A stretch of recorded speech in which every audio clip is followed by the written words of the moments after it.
स्मरणं वासरमणिरिव तमसां राशिं नाशयति विघ्नानां हरिरेव जगदेव हरिः हरितो जगतो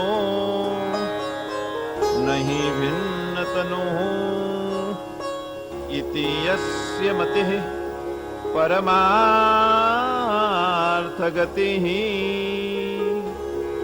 स नरो भवसागरनुद्धरति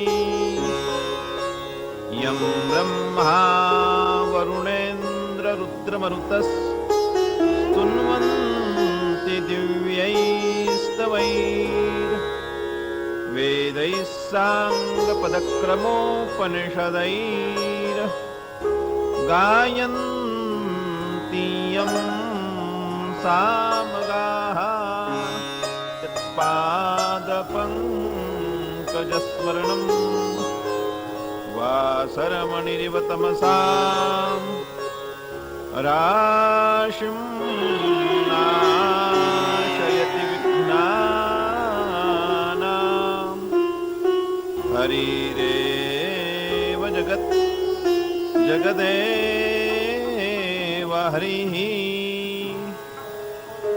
हरितो जगतो नहीं भिन्नतनुः इति यस्य मतिः परमार्थगतिः स नरो भवसागरनुद्धरति यं ब्रह्मा वरुणेन्द्ररुद्रमरुतस्तुन्वन्ति दिव्यैस्तवैर्वेदैः साङ्गपदक्रमोपनिषदैर् गायन्ति यं सामगाः नाशिं नाशयति विघ्नानां हरिरेव जगदेव हरिः हरितो जगतो नहीं भिन्नतनुः इति यस्य मतिः परमार्थगतिः स नरो भवसागरनुद्धरति यं ब्रह्मा वरुणेन्द्ररुद्रमरुतस्तुन्वन्ति दिव्यैस्तवैर्वेदैः साङ्गपदक्रमोपनिषदैर्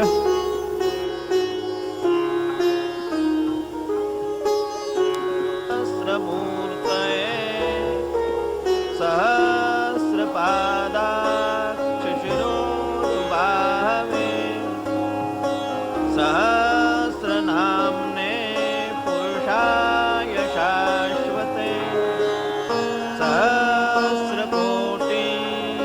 सहस्रकोटियुगधारिणे नमः नमः कमलनाभाय नमस्ते जलशायिने नमस्ते केशवानंद वासुदेवो नमोस्तुते वासनात् वासुदेवस्य वासितं भुवनत्रयं सर्वभूतनिवासोऽसि वासुदेवो नमोस्तुते श्रीराम जय राम जय जय राम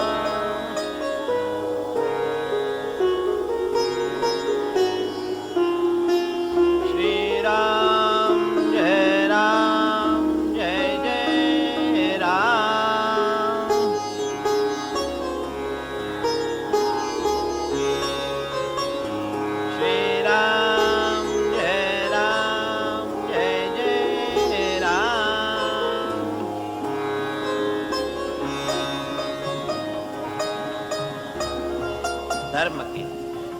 अधर्म का प्राणियों में, विश्व का, भारत माता की हर हर महादेव। समादरणीय आचार्य विद्वत मंडली, प्रभु के प्रेमियों एवं भक्तिमती देव, आज सचमुच बड़ा ही भाग्य का दिन है कि हम लोग आनंद कंद श्री कृष्णचंद्र परमात्मा, उनकी वांग्मय मूर्ति श्रीमद् भागवत, उसी का श्रवण करने के लिए इस पवित्र जगह पर बैठे। जीवन के अंदर जब तक भगवत प्राप्ति न हो, अपने स्वरूप का यथार्थ बोध न हो, तब तक जीवन सफल बनता नहीं। मनुष्य जीवन केवल परमात्मा की प्राप्ति करने के लिए, और वो परमात्मा की प्राप्ति कैसे हो सके? इसलिए ऋषियों ने, मुनियों ने, महापुरुषों ने भगवान वेद का अध्ययन करके नाना प्रकार के रास्ते बताए। उन रास्तों में से विशिष्ट रास्ता है वो आपके सामने है। भागवत पर कुछ अवलोकन करने के पहले भागवत का जो भी ये कार्यक्रम आपके सामने प्रस्तुत है, हमारे काकू भाई के छोटे भाई संत भाई, महापुरुषों का जो दिखाया हुआ रास्ता है, उसी रास्ते से अपना जीवन व्यतीत करते हैं। जीवन के अंदर जब भगवान ने सृष्टि प्रारंभ की, एक है प्रवृत्ति पथ और दूसरा निवृत्ति पथ। अपनी प्रवृत्ति जिस प्रकार की हो, उसी प्रकार कोई भी एक रास्ता जिस साधक अपना लेता है, उसको परमात्मा की प्राप्ति निश्चित होती है, इसमें कोई संदेह नहीं। इन प्रवृत्ति पंथों में ये अपना जो ग्रस्त आश्रम है, ये भी परमात्मा को प्राप्त करने का एक बढ़िया राजमार्ग है, और भगवान को प्राप्त करने के कई रास्ते हैं, लेकिन ग्रस्ताश्रम एक राजमार्ग है, रोड है बढ़िया। इस रास्ते पर अंधा भी जा सकता है, लूला भी जा सकता है, जंगला भी जा सकता है, और अनायास भव सागर को तर जाता है, इसमें कोई संदेह नहीं। तो उस ग्रस्ताश्रम के अंदर किस प्रकार का जीवन व्यतीत करना चाहिए? मनुष्य का जीवन 4 भागों में व्यतीत किया। एक ब्रह्मचारी, दूसरा गृहस्थी, तीसरा वानप्रस्थ और चौथा है संन्यास। उसमें से ब्रह्मचर्य आश्रम सारे आश्रम का मूल है। इस आश्रम के अंदर क्या कर्तव्य है? तो केवल वेद का अध्ययन ही करना चाहिए। दूसरा जप, तप, उपवास ब्रह्मचारी के लिए उसका विधान नहीं। तो वह जो वेद अध्ययन, उसके कई प्रकार हैं। तो वेद अध्ययन का अधिकार इसका कब प्राप्त होता है? जब तक जनेऊ संस्कार होता नहीं। जब जनेऊ संस्कार साधक बटुक धारण करता है, उसके बाद में वेद का अध्ययन वो शुरू करता है। जनेऊ क्या चीज है? केवल धागा अटकाना नहीं। जनेऊ एक हमें बोध प्रदान करता है। जीवन कैसा व्यतीत करना चाहिए वो उसके है, अंदर है। एक ये प्रतिज्ञा सूत्र है। हमारे यहाँ वेद के अंदर कितने मंत्र हैं? 1 लाख। 1 लाख। उस 1 लाख मंत्र के अंदर 80,000 मंत्र कर्मकांड के, 16,000 मंत्र उपासना कांड के, और 4,000 मंत्र है ज्ञान कांड के। तो अब ये जनेऊ के अंदर जितना जो धागा लंबा होता है, इसको कहते हैं वितिस। ये 96 दफे जब वो धागा घुमा देते हैं, तब वो एक जनेऊ का धागा बनता है। और उसी 96 दफे लंबा चौड़ा जो धागा है, उसको 3 दफे हम उसको बटोरते हैं, और इसके अंदर प्रवण इत्यादि हमारे आचार्य मंत्रित कर करके उस बटुक के कंधे पर धारण करवाते हैं। तो अब जो 80,000 मंत्र हैं वो है कर्मकांड के, और 16,000 मंत्र किसके? उपासना कांड के। तो अब 16 और 80 मिलकर के 96,000 वितस्त होते हैं। जिस समय आचार्य उसके कंधे पर उस जनेऊ को देते हैं, वो कहते हैं कि बेटे, जब तक आपके शरीर के अंदर खून का अंतिम बूंद है, जब तक आपका श्वास चलता है, तब तक इन 96,000 मंत्रों को आपने जीवित रखना है। रोज उसका अध्ययन करना है, और उसके अंदर जो भी कर्म बताया है, जो भी उपासना करना है, उसी के अनुसार अपना जीवन व्यतीत करना है। ये प्रतिज्ञा अग्नि के सामने, गुरुजनों के सामने और समाज के सामने उस बटुक से करवा करके फिर वो वेद का अध्ययन करने का अधिकार उसके अंदर आता है। प्राणी का जन्म पहले माता पिता से होता है, ये पहला जन्म, और दूसरा जन्म आचार्य के द्वारा, सावित्र के द्वारा, गायत्री के द्वारा उस बटुक का होता है, और उसके बाद में वो वेद के अध्ययन करने का अधिकारी बनता है। ये परंपरा अपने हिंदू धर्म के अंदर पहले से चली आई, लेकिन आज जड़वाद है। सारे के सारे जितने भी हैं मनुष्य है, भाग रहे, दौड़ रहे। किसने हम भाग रहे हैं, किसने दौड़ रहे हैं, वो सारा का सारा भूलते जा रहे हो। जब तक हम अपने संस्कृति का पालन करेंगे नहीं, उसकी उपासना करेंगे नहीं, तब तक शांति जीवन के अंदर कभी भी आएगी नहीं। तो ये जो अपने संस्कार है, तो जीवित रखने के लिए इन भाइयों ने, वसंत भाई ने काको भाई की आज्ञा के द्वारा अपने बच्चों का ये जनेऊ संस्कार किया। ये परंपरा यदि हम जागृत रखेंगे तो आगे चल करके आने वाली पीढ़ी अपना जीवन वेदमय बनाएंगे, और आखिरी वेद की कृपा के द्वारा वो मुक्त बनेगा, इसमें कोई संदेह नहीं। वेद की कृपा से ये जो जीवन है वह भी सत्यम शिवम सुंदर बनता है, और आखिरी जीवन भी सत्यम शिवम बनता है, और इसमें कोई संदेह नहीं। तो उसके उपलक्ष्य में घर के अंदर, अपने समाज के अंदर बढ़िया संस्कार पढ़ सके, इसलिए भागवत का आयोजन आप लोगों के सामने इन दोनों भाइयों ने रखा। भागवत क्या है? तो जीवन के अंदर जब तक अपने स्वरूप का यथार्थ बोध होता नहीं, आत्म साक्षात्कार होता नहीं, तब तक जीवन बनता नहीं। और तो उस बोध के लिए केवल वेद ऐसा एक शास्त्र है जिसके द्वारा ही अपनी सिद्धि प्राप्त होती है। तो वेद के बारे में बताया गया, अनंता वही वेदाः, वेद अनंत है। तो उन अनंत वेदों की जब तक हम अध्ययन करते नहीं, आत्म साक्षात्कार होता नहीं। लेकिन जैसा जैसा समय आगे व्यतीत होता जा रहा है, द्वापर के बाद में कलियुग युग लगने के बाद हमारे वेदव्यास जब सारी दुनिया को उन्होंने देखा, और देखने के बाद सोचा कि आओ समय बड़ा कठिन आता जा रहा है, और वेद की भाषा समझना बड़ा कठिन है। इसलिए सारे वेद का उन्होंने रिसर्च खोज की, और खोज करने के बाद उस वेद को 4 भागों में बांटा। उन्हीं 4 भागों को कहते हैं ऋग्वेद, यजुर्वेद, अथर्ववेद और सामवेद। ये सब्जेक्ट बाय 4 भागों में बांटने के बाद भी भगवान वेदव्यास ने देखा कि आओ प्राणी के पास में इतना समय नहीं, और उस वेद की भाषा कोई समझ पा नहीं रहा, तो इनका उद्धार कैसा होगा। इसलिए उन्हें बहुत सी तपस्या की, और तपस्या करने के बाद उन्होंने इस पुराणों की सृष्टि की। तो पुराण क्या है? वेद का ही अर्थ पुराण के अंदर है, लेकिन वेद की जो कठिन भाषा है वो जल्दी समझ में आती नहीं। जैसे भगवान वेदव्यास ने एक प्रकार की कहानी के रूप में उस वेद की रचना पुराणों के रूप में की।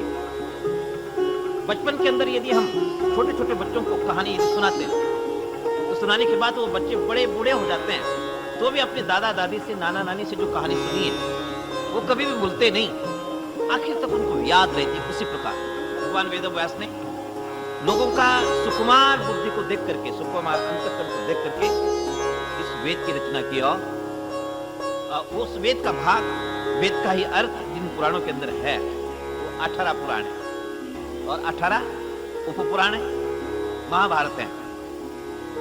इन रचनाओं के करने के बाद 17 पुराणों की रचना की है वेदव्यास ने, और उसके बाद में वो जंगल में बैठे हैं, चेहरे पर म्लानता है, चिन्ह उसके ऊपर है। उधर से नारद जी आए, और आने के बाद जब वेदव्यास ने उन्हें देखा, और देखने का देखता कि आओ वेदव्यास बड़े ऋषि है, संत है, महापुरुष है।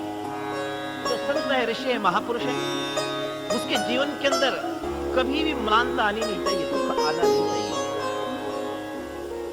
भोजन आच्छादन चिंता उठा कुर्वन्ति वैष्णवाः। यदि कोई वैष्णव है, भगवान का भक्त है, और वो यदि चिंता करता है तो भगवान को पूरी उसका विश्वास नहीं हो, भगवान पर यदि उसका विश्वास है, अनन्या चिंतयन्तु माम ये जनः पर्युपासते तेषां नित्याभियुक्तानाम योगक्षेमं वहाम्यहम्। भगवान कहते हैं, वो लिख के गए कि मेरा भक्त अनन्य भावना से यदि मेरी भक्ति करता है, मेरी उपासना करता है, तो मैं उसके पीछे पीछे चलता हूँ। उसके अपने योग क्षम की चिंता नहीं, उसके प्रारब्ध के अंदर जो योग नहीं उसको योग में भी करवा देता हूँ। चीज प्राप्त होने के बाद उसको भोगने की शक्ति भी मैं देता हूँ। भगवान का कहते हैं, जब नारद ने भगवान वेदव्यास को देखा और देखने के बाद जब उनको चिंता देखी तो नारद जी पूछते कि व्यास जी, आप बहुत बड़े ऋषि हो, तपस्वी हो, आपने बहुत कुछ दुनिया के लिए किया है। एक दफे वो सरस्वती किनारे बैठे थे और उधर से 84 ऋषि आए। आने के बाद उन ऋषियों ने भगवान वेदव्यास को पूछा, व्यास जी आपकी उम्र भी बहुत बड़ी है, काम भी आपने बहुत बड़े बड़े किए, बहुत उपदेश दिए, इन उपदेश देने के बाद जो जनता है वो कितनी सुधरी। तो भगवान व्यास कहते हैं, ऋषियों क्या बताऊं, मूर्ध बाहु विरोध में हूं, मैं ऊपर हाथ उठाते उठाते फूटते फूटते चिल्लाते चिल्लाते थक गई, लेकिन जनता ने आज तक मेरा कुछ सुना नहीं। जिस प्रकार कुत्ते की उसको 12 साल तक बांस के अंदर रख और 12 साल के बाद में उसको निकाल देंगे तो वो टेढ़े की टेढ़ी। जनता को मैं उपदेश देते देते देते और थकने के बाद भी दुनिया ने आज तक मेरा कुछ भी सुना नहीं। तो नारद जी, मैं इस दुनिया को सुखी करना चाहता हूँ, लेकिन दुनिया आज तक सुखी हुई नहीं, इसीलिए मैं चल रहा हूँ। तब भगवान नारद ने कहा कि व्यास जी आपने सब कुछ किया, वेदों का विभाग किया, पुराणों की रचना की, महाभारत भी किया, लेकिन भगवान का जैसा वर्णन होना चाहिए वो वर्णन इन 17 पुराणों में और महाभारत के अंदर नहीं। आप आनंद कंद श्री कृष्णचंद्र परमात्मा, उनके गुणों का वर्णन यदि श्रीमद् महाभागवत आप रचेंगे तो सारी दुनिया भी सुखी हो जाएगी और आपको भी सुख मिलेगा। इसलिए भगवान वेदव्यास ने नारद के कहने से इस पुराण की रचना की। अब ये पुराण महान कैसा है उसकी पता होना चाहिए। कोई भी व्यक्ति कोई काम करता है, प्रयोजनम अनुदिश्य न मंदो प्रवर्तते, प्रयोजन मतलब इस काम को हम करेंगे, बिजनेस करेंगे, काम करेंगे, तो उसके पहले सोचेंगे इसको काम करने से मुझे फायदा कितना होगा। यदि फायदा है तो हम उस काम में प्रवृत्त होते हैं, यदि फायदा नहीं तो उस काम को छोड़ देते हैं। उसी प्रकार श्रीमद् भागवत, उसको पढ़ने से फायदा क्या, इसको बताने के लिए स्वयं भागवत बताएगी कि मैं मुझे पढ़ोगे तो आपको ऐसा फायदा होगा, ऐसा फायदा होगा। तो अपने मुख से यदि वर्णन करेंगे तो लोगों को जस्ता नहीं, रुचता नहीं।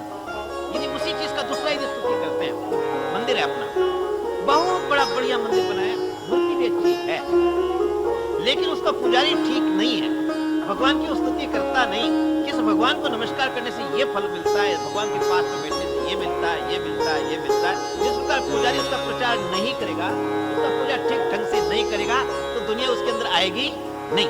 तो स्तुति करने वाला दूसरा होना चाहिए, ज्ञान कराने वाला दूसरा होना चाहिए। यदि दूसरा उस चीज का ज्ञान करता है तो लोगों की श्रद्धा अपने आप से होगा। श्रीमद् भागवत पढ़ने से क्या होता है, सब फल क्या मिलता है, उसको बताने के लिए शुरू में अपना एक पद्म पुराण है, बहुत बड़ा पुराण है। पूरा पुराण में बताया गया कि श्रीमद् भागवत को पढ़ने से क्या फायदा होता है। तो वो श्रीमद् भागवत आज से लगभग 5000 साल पहले भगवान वेदव्यास ने उसका उपदेश किया। उसके पीछे का क्या, अपना भारतवर्ष पूरा का पूरा समय है, हर एक कदम पर है, जहां भी जाएगा महापुरुष होंगे, संत होंगे, बड़े बड़े तपस्वी ब्राह्मण होंगे, उसमें कोई संदेह नहीं। वो तीर्थ इतने पवित्र है, वहां जाने के बाद मनीराम अपने आप, लेकिन आज के नौजवान है, उस समय हम तीर्थों की स्तुति करते हैं कथा के अंदर, तो नौजवान लोग कहते हैं महाराज जिन तीर्थों की आप स्तुति करते हैं, लेकिन वहां जाने के बाद तो पुलिस मिलता है, वहां चोर है, सिक्के हैं, गंदगी है, वहां शांति है नहीं। और आपके पुराणों के अंदर इतना बड़ा वर्णन तीर्थों का कैसा करके रखा है। तो एक दृष्टांत है, कोई माँ हो, और 50 साल को हो जाए और 50 साल के बाद में वो लड़का और बड़ा सुंदर, जब सुंदर लड़का उसको पैदा हो जाता है तो उसको सोचते कि आओ मेरे बेटे को किसी की दृष्टि नहीं लगनी चाहिए। तो दृष्टि न लगने के लिए वो क्या करती थी, कभी यहाँ यहाँ यहाँ कहीं भी वो काला छिपा लगाती। यदि काला छिपा लगाएंगे तो लड़की को दृष्टि लगेगी नहीं। भगवान को अपने चित्त बड़े प्यारे, बड़े प्यारे। वो सोचते कि मेरे तीर्थों पर किसी की दृष्टि लग गई तो इसका अधिकारी नहीं, जो नास्तिक है ऐसा व्यक्ति वहां जाएगा तो मेरे तीर्थों पर दृष्टि लग जाएगी। जो क्या करते हैं हर एक तीर्थ के अंदर पंडे के रूप में, उचक्के के रूप में, चोर के रूप में, गंदगी के रूप में वहां वो रख देते, वो है ही नहीं। ये तो महान है, लेकिन भगवान ने ये काली छिपकियां लगा के रखी। जो इन काली छिपकों को देखा उसकी श्रद्धा होगी नहीं, वो पीछे लौट आएगा। लेकिन जिसके अंदर श्रद्धा है वहां से लेके जाएगा। तीर्थ ये 3 प्रकार, एक आदिदेव, आदिभौतिक और आध्यात्मिक, ये 3 रूप हमेशा वो आवाज है। तानसेन का नाम आपने सुना होगा। तानसेन बहुत बड़ा गाने वाला। एक दिन वो अपनी साधना कर रहा है, करना चला रहा है, अकबर बादशाह आने का देखा की उसकी आवाज इतनी महान दी गई है, लेकिन उस आवाज को मोड़ने वाला उसका मुर्शिद कितना महान था। गुरु का दर्शन करना चाहिए। तब वो अकबर ने अकबर ने कहा कि तानसेन मैं आपके गुरु का दर्शन करना चाहता हूँ। तो वो अकबर कहता है कि जहांपना मैं तो इंसान को गाना सुनाता हूँ, लेकिन मेरे गुरुदेव हमेशा भगवान को ही सुनाते हो, इंसान को सुनाते नहीं। और आपको ले जाएंगे तो आपको दर्शन ही नहीं देंगे, वो भाग जाएंगे। मैं दर्शन करना चाहता हूँ और आप यदि चाहते तो सब कुछ हो सकता है। तो तानसेन ने कहा कि आप ये जो राजसी घाट के कपड़े मेरा ब्रह्मचारी बन जाता, ऊपर से कपड़ा पहन लो, नीचे से लुंगी पहन लो, मेरा तानपुरा मेरे जरूर उठाओ और मेरे पीछे ऐसे ही तानसेन चलते चलते हैं उनके गुरुदेव के पास में जब गए साष्टांग दंडवत किया। जब योग्य पुत्र, योग्य शिष्य गुरुजनों के सामने, माता पिता के सामने जब आते हैं उनको बड़ी खुशी होती है। और पहले जमाने के अंदर लिखते हैं पुत्रा शिष्या पराजय। यदि शिष्य यदि अपने गुरुदेव को पराजित कर देता है तो अपने को धन्यवाद का पात्र होता है। उसी प्रकार यदि पुत्र अपने पिता को शरीर से, मन से, बल से, धन से यदि वो पराजित कर देता है, महान हो जाता था, तो माता पिता को बड़ी खुशी होती थी। और उसी प्रकार जब तानसेन उनके सामने जब आए तो आने के बाद उनको बड़ी खुशी हुई, बातचीत हुई, बैठे। अब उन्होंने सोचा कि आओ गुरुदेव को मैं कैसा करूं कि आप गाना सुनाओ। पहले जमाने के अंदर माता पिता के सामने, गुरुजनों के सामने बच्चे ऊपर उठ करके देखते नहीं, उनकी आज्ञा पालना यही धर्म मानते। अब बोलना तो है, तुम तानपुरा नहीं, और तानपुरा लेकर के सरगम उल्टे गाना करते। जब दोए के सामने जानने वाला है उससे बेसुरा का उल्टा सरगम को गाता है, उसको बड़ा कष्ट होता है। तो उन्होंने सोचा, तानसेन ने सोचा कि इसको इसको मैंने बढ़िया सिखाया और उल्टा गाता, एक मारा और मारने से उसका तानपुरा अपने हाथ में लिया। और लेने के बाद जब उन्होंने गाना सीख लिया तो उस समय बादल छाए हुए, अंधकार था। पटदीप नाम का जब वो राग गाना शुरू किया, उस गाने का प्रभाव इतना था कि वहां छोटे छोटे छोटे प्रकाश में दिए जलने लगे। उसके बाद में थोड़ी गर्मी हुई तो मल्हार नाम का राग जब उन्होंने गाया, बादल पानी दिम दिम दिम बरसते। जब वो अकबर ने देखा कि उसके अंदर क्या करामत है, गाना गाता है तो कुदरत पर उसका असर हो जाता है, अंधेरे में भी लाइट आ जाता है, गर्मी में पानी बरसने लग जाता है। वो गदगद हुआ और उससे नहीं रहा गया। तो गुरुदेव, मैं आपके तानसेन का चेला नहीं, मैं हिंदुस्तान का बादशाह हूँ। तो जमी के छोटे से टुकड़े का बादशाह और हम ब्रह्मांड के बादशाह। तो उसने हाथ जोड़ा के मैं आया हूँ, आप मेरे से कुछ आपकी सेवा करो, मेरी संपत्ति को पवित्र करके दिखाओ। है तो ये यमन, लेकिन राजा की गद्दी पर बैठा, नरानाम नराधिपा, मनुष्य में राजा भगवान का रूप होता है ना। अपने हिंदू बहुत बहुत महान है, और यदि भगवान सुअर के रूप में भी आ जाते तो रहा भगवान नफरत अपने अंदर है नहीं। हम पेड़ों के अंदर भी भगवान देखते हैं। सुअर के अंदर भी भगवान देखते हैं, नदियों के अंदर भी भगवान देखते हैं, पहाड़ों के अंदर भी भगवान देखते हैं। तो महान पुरुषों की दुनिया के अंदर कहीं भी आपको मिलेगी नहीं। कोई बात नहीं, राजा के रूप में हमारे सामने सेवा करनी है तो सेवा बताता हूँ। तो चलते चलते वहाँ एक ब्रह्मांड नाम का घाट है यमुना जी के ऊपर।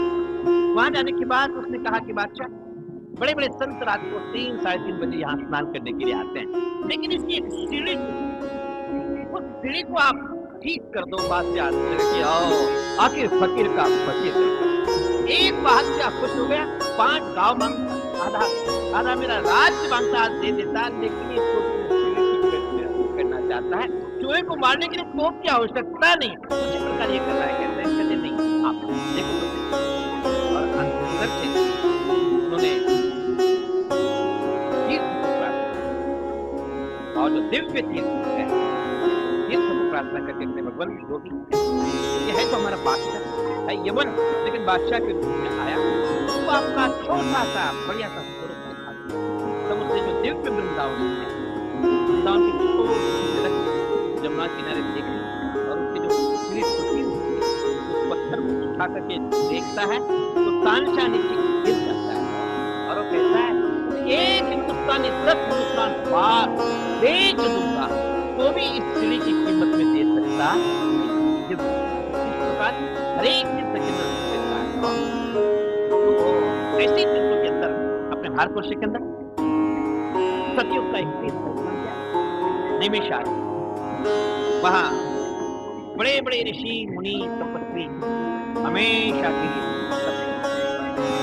पुराणों के अंदर लिखा है कि वहां कलयुग का वास जाएगा। इसलिए सारे ऋषि मुनि कलयुग के डर के मारे के अब कलयुग आ रहा है, आ रहा है, आ रहा है समझ करके वहीं हजारों साल चलेगा गीता का यज्ञ करने के लिए शुद्धि महापुरुष हमेशा भ्रमण करते हैं। शास्त्र लिखता है पानी बहता बने और साधु रमता बने। पानी यदि उसके अंदर फ्लो नहीं, पानी बहता नहीं, रुक जाएगा, उसके अंदर गंदगी आ जाएगी, छोटे छोटे कीड़े पड़ जाएंगे और पानी पीने लायक रहेगा नहीं। जब तक पानी बहता है उसके अंदर स्वच्छता होगी, उसके बाद साधु। एक जगह पर यदि साधु रह गया, उसके अंदर थोड़ा सा मोह आ गया तो बड़ा मुश्किल होता है। और इसलिए शास्त्र कहता है कि पानी बहता वाला और साधु तो साधु महात्मा हमेशा विरचन करते, भ्रमण करते करते करते करते नैमिषारण्य की बात ऋषि मुनि हजारों साल चलने वाला यज्ञ करने के लिए बैठे। जब आप लोग हम लोग जिसमें पूजन कर रहे हैं और पूजन करते समय यदि कोई मेहमान आ जाता है, कोई भी व्यक्ति यदि आपके पास में आता है, उसमें पूजन करना छोड़ दो और जो व्यक्ति सामने आए उसका स्वागत करना। यदि कोई मेहमान सामने है और आप पूजन करते जा रहे हैं, भगवान को फूल चढ़ाते जा रहे हैं, तो भगवान कहता है अतिथि सामने खड़ा है और कोई व्यक्ति यदि मेरे ऊपर फूल चढ़ाता है तो वो फूल नहीं रखते, पत्थर मारता है। किसी को पत्थर मारने का जितना दर्द होता है, जितना कष्ट होता है, उतना ही कष्ट फूल चढ़ाने वाले को भगवान को होता है। यदि कोई भगवान को चंदन लगाता और सामने आदमी खड़ा है, उस हालत के अंदर यदि आदमी की सेवा हम लोग नहीं करते हैं और चंदन चढ़ाते जाएंगे तो भगवान को आग रखने की इतना दर्द हम देते हैं। और जिसकी अतिथि आने के बाद अतिथि परमात्मा जो हमने मूर्ति बनाई मंदिर के अंदर प्रतिष्ठा की, वो तो ब्राह्मणों के द्वारा प्राण प्रतिष्ठा करके सुचेतन शक्ति माता बनाई है, लेकिन ये बोलता चाहता परमात्मा उसके अंदर चेतनता है। उसके यदि कोई मेरे स्वागत करता है भगवान को दादा बुद्धि वहाँ भ्रमण करते करते नैमिषारण्य में गए तो सारे ऋषि ऋषियों के अंदर अभिमान घमंड नहीं होता है। हर जगह पर यत्र यत्र मनो याति तत्र तत्र समाधि, जहाँ जहाँ उसका मन जाता है वहाँ अपना भगवान को देखते हो, या राम मैं करो प्रणाम। इस प्रकार के दृष्टि महापुरुषों तो क्यों नहीं सारे के सारे हाथ जोड़ा, हाथ जोड़ने के बाद अब सारे के सारे बोलने लग जाएंगे, प्रश्न करेंगे, तो सुनने वाला सुन नहीं पाएगा, सबको उत्तर भी दे पाएगा नहीं। तब उन 84 जासूसों के अंदर उनको मुख्य बनाया वो आचार्य, और वही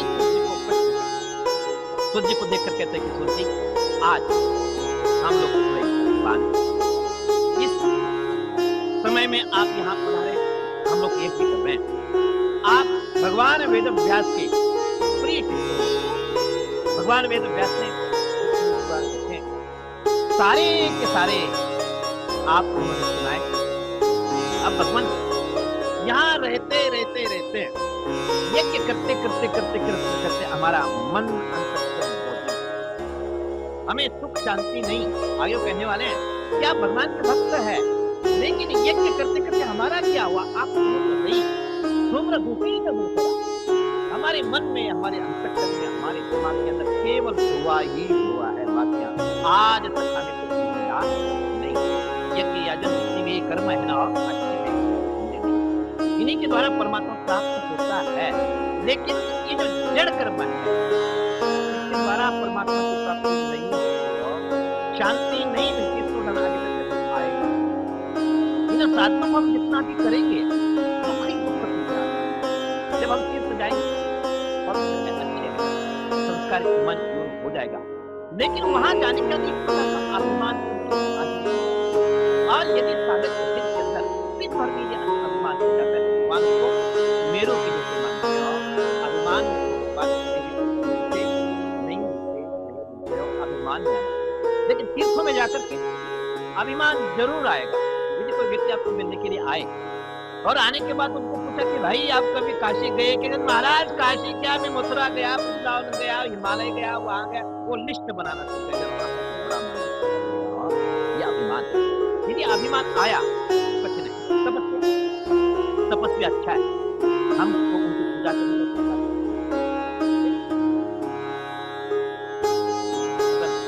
आप ऐसा बताइए कि जिसको पाने के बाद ऐसी चीज हमको सुनाई, जिसको सुनने के बाद सुनने की फिर आवश्यकता नहीं। हम भाग रहे, दौड़ रहे, आज यहाँ करना है, वहाँ करना है, वहाँ कीर्तन है, ये पूजन है, वह पूजन है, वह पूजन है, भाई उसके अंदर शांति मिलेगी नहीं। जितना जितना आप दौड़ोगे, जितना जितना भागेंगे, उतना ही उतना बैठना है और अंतर्दृष्टि करनी है। जब तक अंतर्दृष्टि नहीं होगी कुछ भी होगा नहीं। एक साधक अपने गुरुदेव के पास में गए और जाने के बाद कहते गुरुदेव मुझे भगवत साक्षात कराओ। अभी कोई बात नहीं, बैठो। कुछ दिन रहे, कहते बेटे क्या करूं, इस मठ का मालिक हूं, आश्रम का मालिक हूं, बहुत सी जिम्मेदारी है, क्या बताओ आपको मैं। आश्रम किसको कहते हैं, आसमंता श्रम, चारों तरफ से श्रम ही श्रम हो, कष्ट ही कष्ट उसको कहते हैं। आश्रम बड़ा कठिन है, दूर से देखने में बड़ा अच्छा लगता है कि महाराज जी बड़ी गद्दीले पर बैठे हैं, लोग आते हैं, नमस्कार करते हैं, दान देते हैं, दौलत देते हैं, बड़े खुश हुए। लेकिन याद रखना दान है ना, लेते समय बड़ा अच्छा लगता है, लोग खाते हैं, लेकिन ये पॉइजन है और लेने वाले को ही पसंद कर देते हैं। बड़ा कठिन आसमंता श्रम, चारों तरफ से श्रम हो, कष्ट हो, उसी को आश्रम कहते हैं। तब वो गुरुदेव कहते हैं बेटे क्या आश्रम की चिंता में मैं आपको ईश्वर साक्षात करता हूँ, लेकिन एक है आप हरिद्वार चलिए, और हरिद्वार जाने के बाद वहाँ भगवती जानवी गंगा कल करती हुई वैसे बड़ा सुंदर वहाँ जाना, वहाँ आटे की गोलियां बना करके गोलियां खरीदी, और गुरुदेव ने कहा था कि बेटे वह हर की थोड़ी पर बैठ जाना और एक एक गोली डालते जाना, डालते जाना, डालते जाना। बहुत उन मछलियों में ये हरी हरी रंग की गोली आएगी। जब वो आएगी तो उसको पूछना कि मेरे गुरुदेव ने तुम्हारे पास मुझे भेजा है, आप ईश्वर साक्षात करवा दो। तो उसने गोलियां ली, एक एक गोली डालता गया, बहुत सी मछलियां उसमें हरी बनी, और आने के बाद देवी तेरे दर्शन के लिए मैं गुरुजी के पास में आया, बहुत आया। बेटे बात काम क्या, कहते देवी केवल मुझे ईश्वर साक्षात्कार, भगवान का दर्शन करना चाहता हूँ और दूसरा कुछ भी नहीं। तब वो मछली छोड़ी, वो साधक कहते कि मछली मैं तेरे पास ईश्वर साक्षात्कार करने के लिए आया, आपके अंदर तो शांति होनी चाहिए, और आप जोर जोर से रो रहे थे बेटे मैं क्या बहुत दिनों से यहाँ हर प्यास, पानी पीने को मिलता नहीं, पहले तो पानी पिला दे। तब वो साधक हंसने लगा, पगली तेरे नीचे पानी ऊपर पानी, अगल पानी बगल पानी, पानी तो पानी पी ले बेटे नहीं। तब वो पगली उलट जाए, जब उलट जाएगी तो पानी पीने को मिलेगा।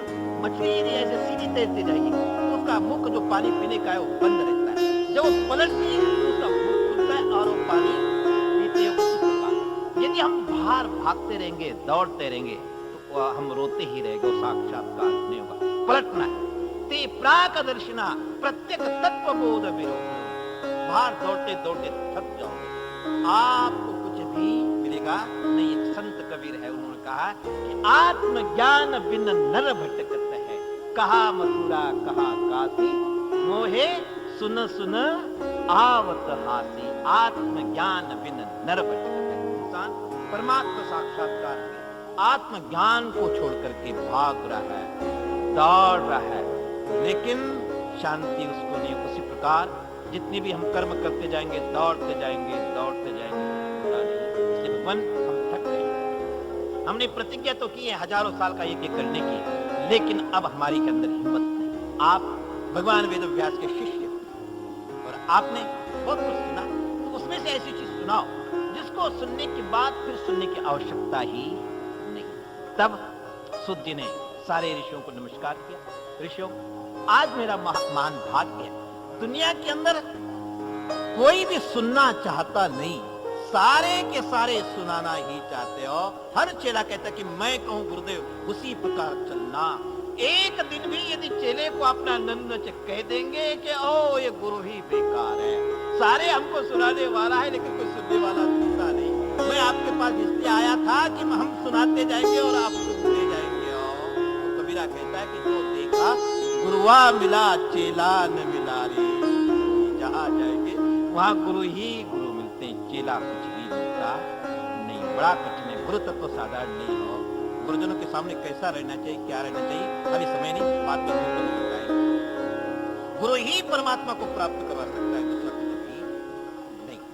तब वो सूर्य कहते कि आज तक सुनने वाला कोई मिला नहीं, केवल सुनाने वाले ही मिलते हो। और श्रवण भक्ति ऐसी है, वो परमात्मा का साक्षात्कार करवा देती है। आगे फिर बताइए।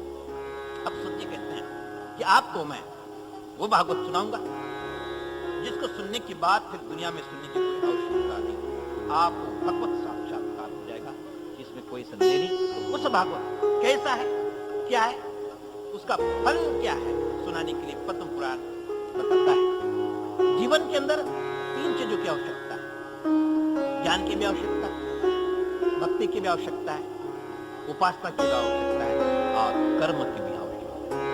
ये 3 जब तक मिलेंगे नहीं साथ साथ, तब तक आत्म साक्षात्कार होगा नहीं। इस भागवत के अंदर तीनों का भी समावेश है। सारे शास्त्रों के अंदर भक्ति ऐसा साधन है जिसको सुने बगैर, जिसको किए बगैर आत्म साक्षात्कार इसके अंदर होगा नहीं। तो उसको बताने के लिए भगवान नारद का वो उदाहरण देके जा रहे हैं। नारद जी, नारद शब्द जब हम सुन लेते हैं तब लगता है कि वो नारद की चीज वो है कि जो इधर का उधर करे, चुगली लगाए, लड़ाई लगाए, झगड़ा लगाए, उसी को नारद शब्द कहते हैं। कोई भी व्यक्ति जो झगड़ा लगाने वाला हो कहते ओ नारद जी आ गए। पता नहीं यार किसने कैसे बता दी। नारद शब्द क्या अर्थ है, हिंदी में क्या बोलते हैं, नारद। वो जो बोल देंगे, बोलने के बाद भगवान भी जिसको काट न सके उसे कहते हैं नारद। संस्कृत में क्या बोलते हैं, नारम ज्ञानम ददाती थी नारदा। वो नारद जब सारे संसार को देखा और देखने के बाद वो शांति प्राप्त करने के लिए कहा चले, तीर्थों में संपूर्ण ब्रह्मांड के तीर्थों में देख ली और उसके बाद में भारतवर्ष के अंदर आए, भारत के अंदर में आए, अनेक तीर्थ में गए, लेकिन वहां भी आडंबर देखा, वहां भी दुख देखा और देखने के बाद हताश होकर के वह नर्मदा जमुना किनारे पर आए। वहां तो क्या देखते हैं, एक देवी है, कई माताएं उसको सांत्वना दे रहे हैं, कोई पानी छिड़क रहा है, कोई पंखा हिला रहा है, सारी की सारी जब सेवा कर रहे हो और नारद जी उधर से गुजरते जा रहे हैं, उस देर देखा कि आओ संत जा रहे हैं। दुनिया के अंदर संत नहीं है तो शांति कभी भी मिलने वाली नहीं। एक संत होते हैं झर झर परे अंकार, संत न होते जगमा, तुम मरता जल मरता संसार। संसार आपके ढेर, तेरा मेरा तेरा मेरा, यही जिंदगी जा रही है। तो जिंदगी के अंदर यदि एक क्षण के लिए एक पल के लिए भी संत मिलता है तो शांति अपने आप आती है। उस मान का केवल संत और संत का दर्शन करना बहुत जरूरी और संत को नमस्कार किया। तो संत ऐसा है यदि कोई दुखी देखता है तो उससे रहा जाता नहीं, उसका अंतःकरण द्रवी। तो उस मां को उसने पूछा कि देवी क्या कारण है, आप रो क्यों रहे? तो उसने कहा कि भगवान क्या बताऊं, पहले मेरा आप इतिहास सुनिए, मैं कहां पैदा हुई, कैसे रही, क्या रही। वो कहती हैं कि भगवान उत्पन्न द्राविड़े का, मैं द्रविड़ देश के अंदर पैदा हुई। द्रविड़ देश किसको कहते हैं? महाराष्ट्र, आंध्र प्रदेश, कर्नाटका, केरला, ये 5 प्रांत द्रविड़ देश के। वो क्या कह रही, उत्पन्न द्राविड़े का, द्रविड़ देश के अंदर मद्रास के तरफ में पैदा हुई। वो भी भक्ति की भक्ति है, वहां भक्ति अपने आप पैदा हुई। वहां जाने के बाद आप देखेंगे आज भी बड़ा व्यक्ति भी कहीं जा रहा है, अपने ऑफिस जा रहा है, लेकिन कहीं आरती यदि हो रही तो वहां गाड़ी खड़ी कर देगा, भगवान को नमस्कार करेगा, प्रसाद लेगा, फिर जाएगा। वहां दिल्ली के अंदर हमारे यहाँ सारे बड़े बड़े सेक्रेटरीट के अंदर बड़े अफसर वो रक्षण किए, लेकिन वो सूट बूट टाई तो पहनेंगे, लेकिन भस्मी लगाए बगैर वो अपने ऑफिस में जाते नहीं, उनको कष्ट नहीं होगा, लज्जा नहीं आएगी। और जगह के लोग थोड़ा सा ही पढ़ लेते हैं, पढ़ने के बाद वो उनको लज्जा इतनी आती कि ओ यदि भगवान का नाम ले लेंगे तो लोग हंसेंगे, पहले ही वो भगवान को छोड़ देते हैं। लेकिन वो लोग नहीं, बचपन से लेकर आखिर तक परमात्मा को छोड़ते नहीं, धर्म को हमेशा डरते रहते हो। तो भक्तों के लिए तो भक्ति वहीं पैदा हुई, तो वही भक्ति कहते हैं उत्पन्न द्राविड़े का। जब वहां में पैदा हुई और होने के बाद मैं संसार उत्पन्न द्राविड़े का कर्नाटक के वृद्धि, कर्नाटक देश में के अंदर जब वो गई, वहां का आबोहा बहुत अच्छी लगी, वहां खाया पिया, मैं तगड़ी बन गई, जवान बन गई। वहां से चली तो क्वचित महाराष्ट्र प्रदेश में कहीं कहीं रही, हर जगह पर अच्छा तो नहीं लगा, लेकिन कहीं कहीं मुझे वहां अच्छा लगा। वहां से आगे चली तो कर्नाटक के वृद्धिंग का क्वचित महाराष्ट्र गुर्जरे जर्जरायाम जाता। महाराष्ट्र के बाद में मैं गुजरात में गई, वहां जाने के बाद मैं कहते वहां में बुढ़िया बन गई।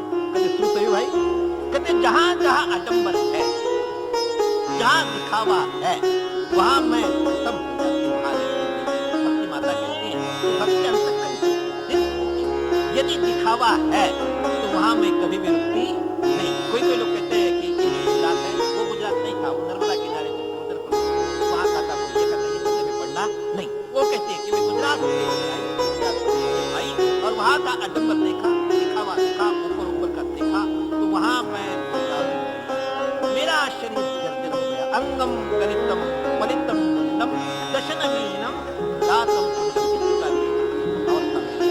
दुनिया के अंदर जितनी भी अवस्था है, मनुष्य की प्राय 4 अवस्था है, उसमें से 3 अवस्था आती है और हमको छोड़ के चले जाती है।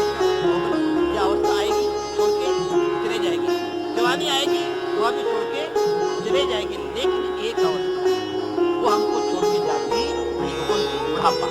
बुढ़ापा आया तो आखिर वो साथ देता है, छोड़ के जाता नहीं। वही कभी कहता है अंगम कलितम पलितम मुंडम, शरीर क्या मारता था, बात को भी तोड़ देता है, हाथ मारता है, ये शक्ति उसके अंदर। और ये जो बालक चेहरा है, कहता सफरचंद के जैसा बढ़िया चेहरा चमकता था, लेकिन वहां क्या कहते हैं पलितम, अनार की कली के जैसे, अनार के दाने उसके दाने जैसे जैसे होते उसी प्रकार से सुंदर, थोड़ा सा स्वीट हंसता था, तो देखते हुए क्या सुंदर है, लेकिन वो दांत भी साफ नहीं, एक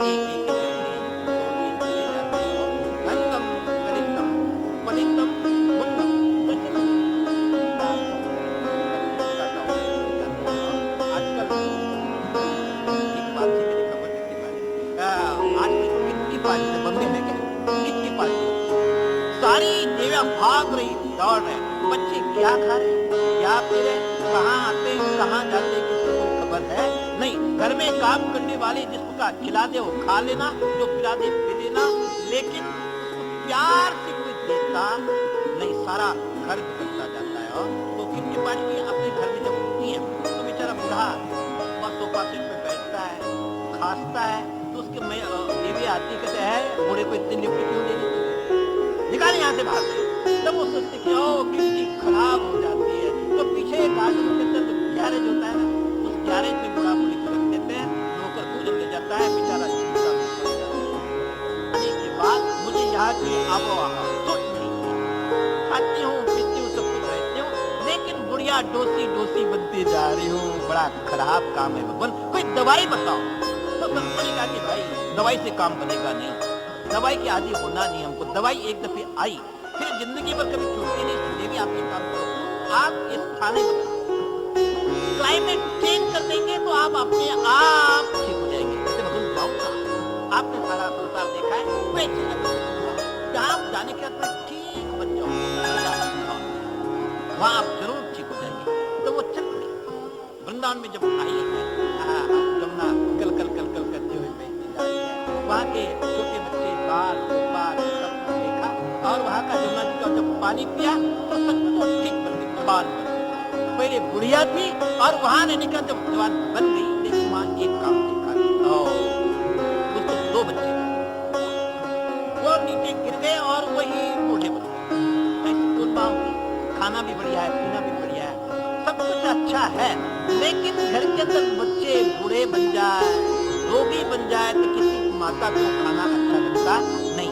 एक किट्टी पार्टी के अंदर किसी देवी को बुलाया और जिसने पार्टी का आयोजन करके रखा था दरवाजे में खड़े हुए सब अंदर जाने लगे। एक माँ जब आई चलते समय उसका छोटा सा लड़का, वो दादी ऐसी थी लड़की के बगैर रहती कि मेरा ही लड़का अच्छा, दुनिया का कोई भी लड़का अच्छा नहीं, इतना प्यार वो अपने पोते के साथ करती थी। जब वो चल पड़ी उसके पीछे पीछे वो पोता पता ही।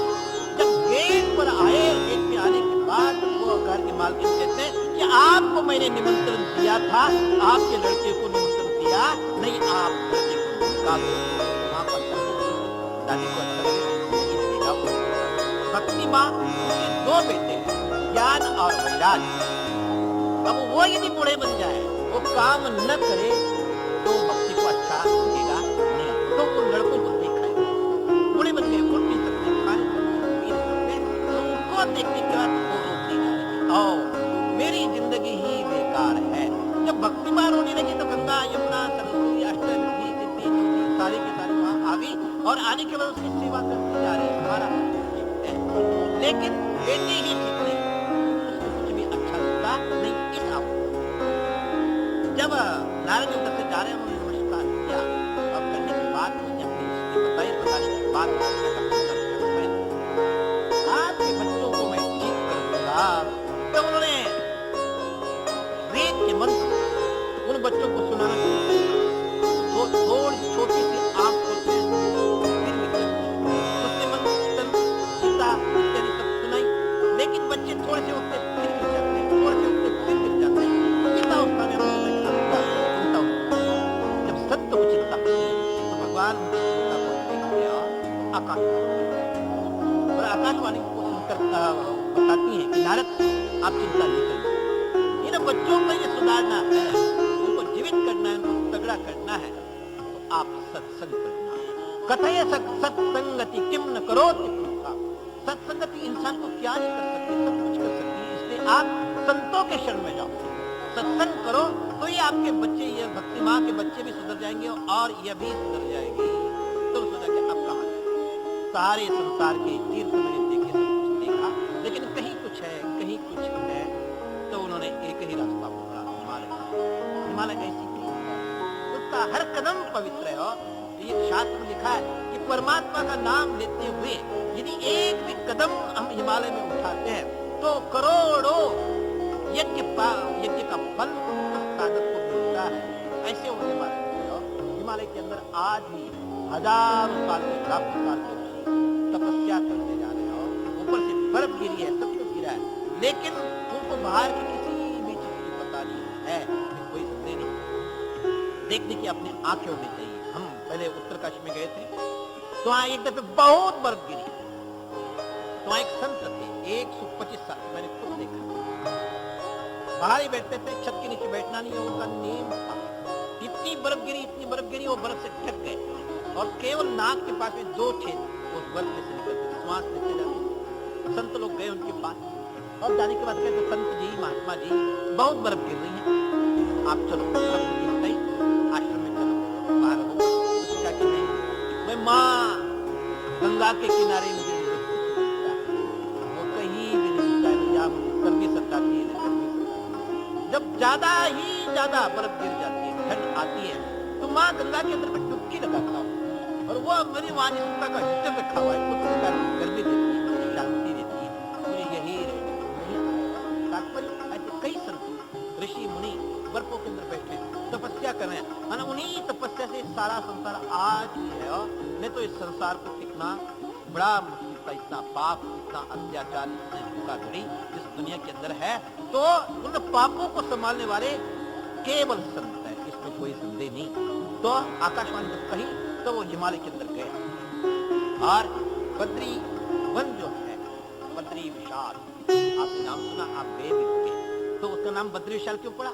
तो बद्री नाम का फल होता है, बेर कहते हैं, उसके जंगल ही जंगल वहां, उस जंगल का राजा विशाल नाम था उसका, इसलिए बद्री विशाल उस वही हो गए। बैठे 4 सनक ये विचरण करते करते करते करते जब वहां आए और जब नारद को देखा कि आओ, नारद और संत के पास दुख कभी भी आता ही नहीं। कितना भी दुखी व्यक्ति हो और संत के पास थोड़े समय पर बैठ जाता है, तो उसके सारे के सारे दुख, सारा क्लेश अपने आप चला जाता है। वह शांति देने वाला संत, संपूर्ण संसार को ज्ञान देने वाला संत आज यहाँ दुखी बनकर उसके चेहरे पर चिंता है, बात है। तब उसने कहा, संत होकर कष्ट नहीं आना चाहिए, दुख नहीं होना चाहिए। कबीर की भाषा सामने आ रही, क्या करूं, कठिन भाषा बोल देता हूँ सामने, कोई बात नहीं।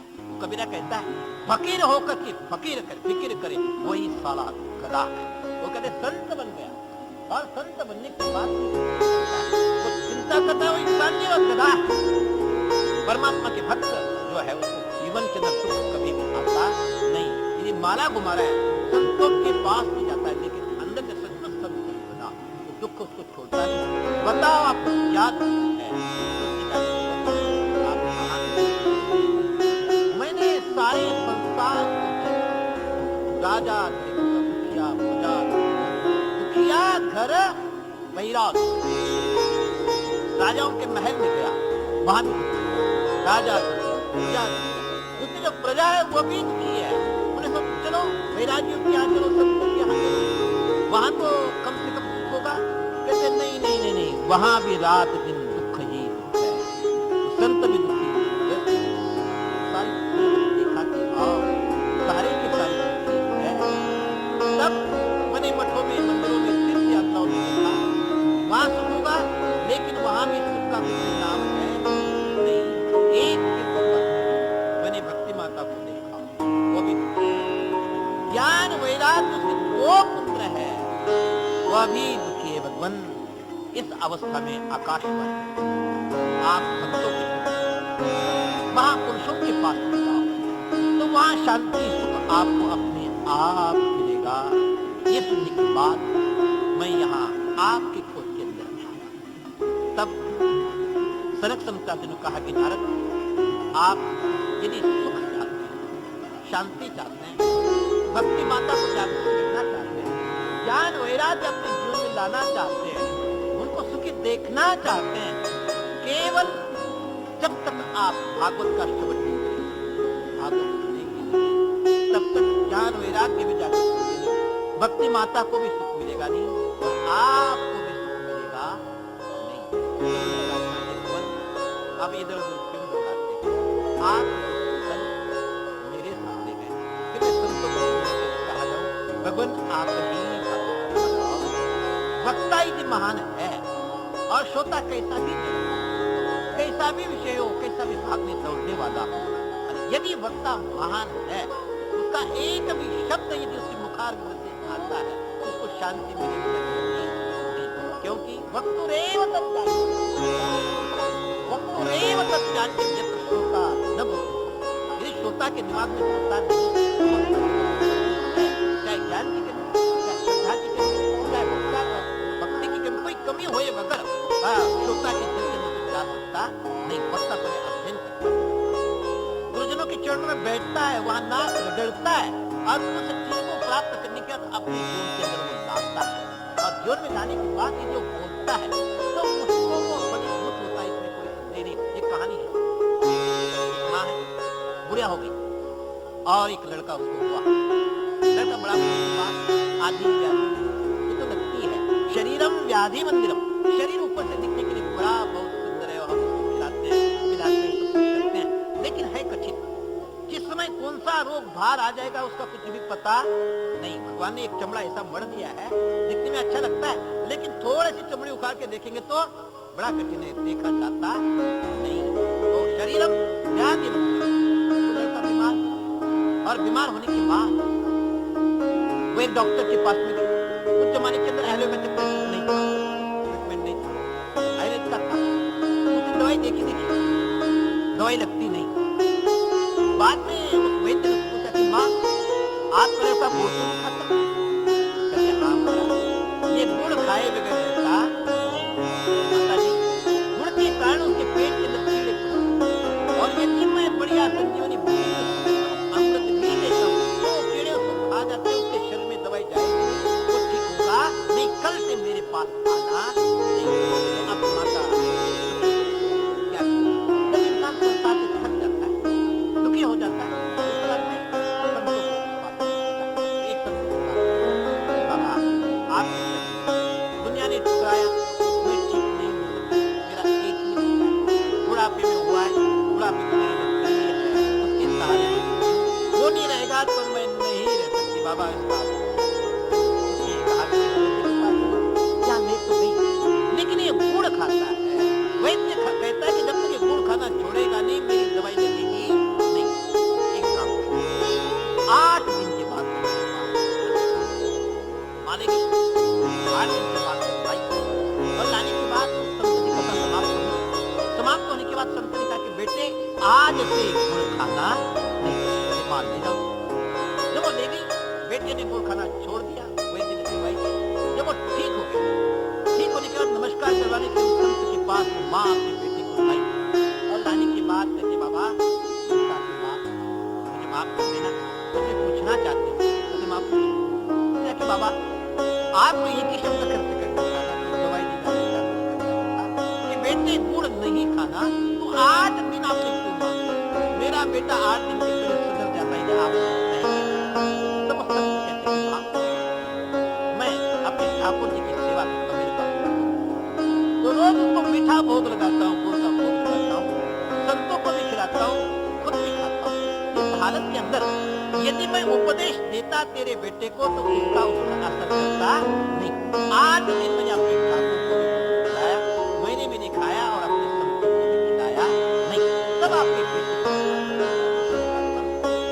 जीवन के अंदर हर चीज अपने ऊपर लाते हैं, और लाने के बाद जब उनको जचता है, रुचता है, उसके बाद में दूसरे को जब वो बोलते हैं तो बोलने के बाद जरूर असर करता है। और नारद जी जब सनक संक्रांति महान उनके सामने आए, और आने के बाद भगवान अब मैं कहाँ दौड़, मुझे दौड़ाना, क्षमा करना, मुझे आश्रय देना, और आप ही अब जो भी साधना हमें करनी है, उस साधना का असर हम जो खाते हैं, पीते हैं, जहाँ जिस एटमॉस्फेयर के अंदर रहेंगे उसका असर हुए बगैर रहता नहीं।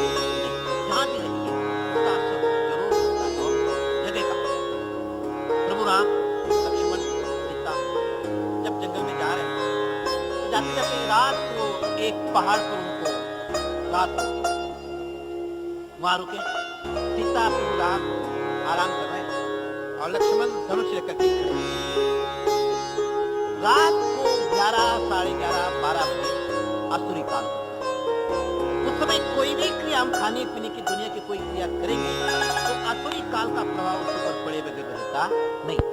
यदि 11 साढ़े 11 के बाद कोई खाएंगे तो तमोगुणी वासना अपने आप होगी, मन तमोगुणी बनेगा। कहते बम्बई के लोग बहुत अच्छे हैं, 8-9 बजे के पहले खा लेते हैं, भगवान का भजन करते करते सो जाते हैं। लेकिन हम जब दूसरे शहरों में रहते हैं वहाँ 12-1 बजे के बाद वो आते हैं और आने के बाद फिर सोचते हैं कि आज क्या खाना है, फिर भोजन बनाते हैं। वो टीवी वीडियो देखते जाएंगे, 1-1.5 बजे भोजन तैयार होगा, 2 बजे तक भोजन करेंगे और 2 बजे तो सोएंगे और 8-9 बजे वो वहाँ के लोगों को क्या बोलते हैं, सूर्यवंशी।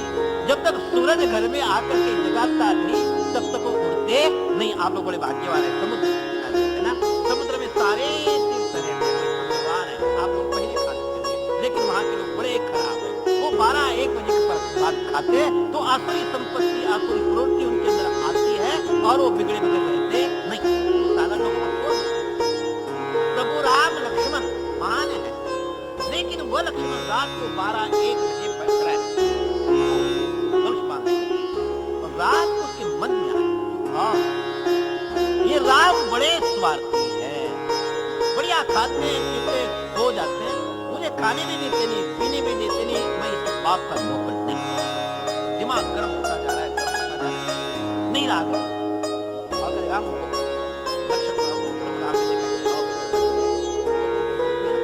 जब गुस्सा भी उनको आ जाता है, कहते भाई साहब क्या बात है, आप इतने गुस्से में कितने गुस्सा गुस्सा करते हो, बोलो। मैंने उर्मिला को छोड़ा, अयोध्या को छोड़ा, माता पिता को छोड़ा, ये छोड़ा वो छोड़ा, आपके पास में आए, लेकिन ना आप खाने को देते, ना पीने को देते, ना सोने देते। मैं नौकर नहीं, मैंने आज तक जितनी सर्विस आपकी की उतने तनख्वाह देखो देखो ये लक्ष्मण देखो भाई, मैं आज अयोध्या में नहीं, मेरे पास कुछ भी तो नहीं, आप चला जाए, हाँ तो हो जाने दो, फिर आपके लिए मैं कुछ कहीं से कमाऊंगा और आपकी तनख्वाह निश्चित दे दूंगा, विश्वास रखो। कदे सच है कदे सच बोलो। लक्ष्मण कोई चक्कर नहीं। और जब 3:30 बजे बज गए, ब्रह्म मुहूर्त किसको कहते हैं, रात काल 3:30 बजे से लेकर के सूर्योदय के पहले का समय है, कहते हैं ब्रह्म मुहूर्त लिखा है, ब्रह्म ब्राह्मे मुहूर्ते या निद्रा सा पुण्य क्षयकारिणी। प्रातःकाल ब्रह्म मुहूर्त में उठता नहीं, वो क्या करता है, अपने पुण्यों का क्षय करता है, पापों को भुलाता है, आसुरी संपत्ति को भुलाता है। इसलिए कि ब्राह्मे मुहूर्ते या निद्रा सा पुण्य क्षयकारिणी।